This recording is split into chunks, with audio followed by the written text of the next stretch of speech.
was inspired to set up Audiovisability because I myself am from a musical family.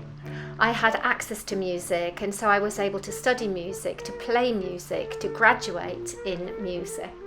And I came to realise that the deaf perspective is actually really important in terms of how we engage with music and also with the audience. And I felt I wanted to challenge the old attitudes that would say deaf people can't do music and it's not for them. And that opportunity is really to show who we are.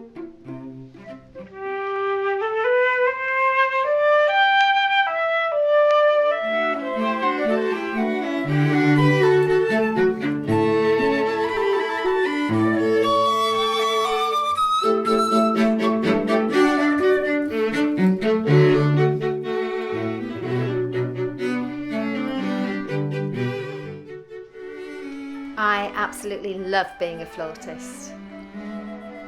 I've been lucky enough to perform all around the world in various different places, which was fantastic, but not without its challenges, of course.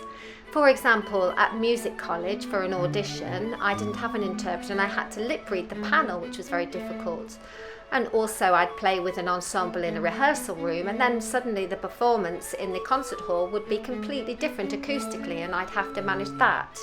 I'd need more time with the pianist or accompanist, and also I had to be able to explain to my tutors how they could make the course more accessible for me, because I can't do listening assessments, for example. Some of the paper theory exercises could be adapted, so obviously I learned a lot from that time.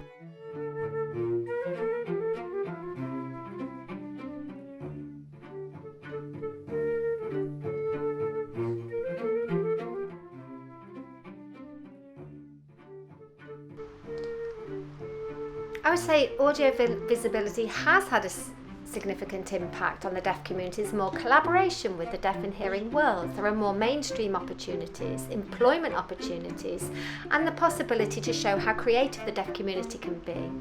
Recently we did a live stream with a classical orchestra, and we reached over 2,000 deaf children on that day via that live stream. So we've worked hard to change attitudes and show that deaf people can do music and can access music. We do have more work to do in terms of musical education, because it is a postcode lottery at the moment in terms of who has access to musical education. Some schools do and some schools don't, but really the benefits are there. You can work together, create music and learn together. So I think the impact has absolutely been amazing.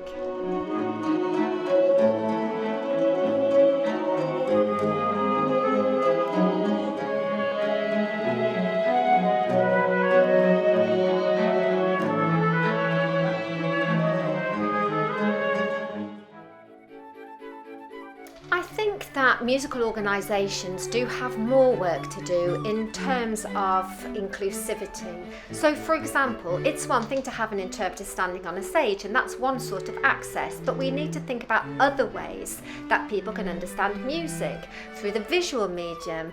We're very creative. We want to be able to take on music in different ways, and there are lots of deaf artists like rappers, composers, musicians, songwriters, and it would be great if people could open doors to nurture that talent that exists within the deaf world.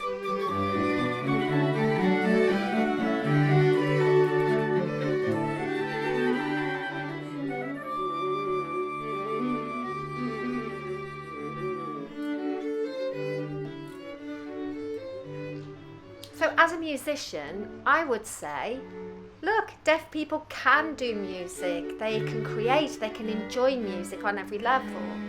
Also, you can learn a lot from deaf people and deaf musicians. That would be my message, really.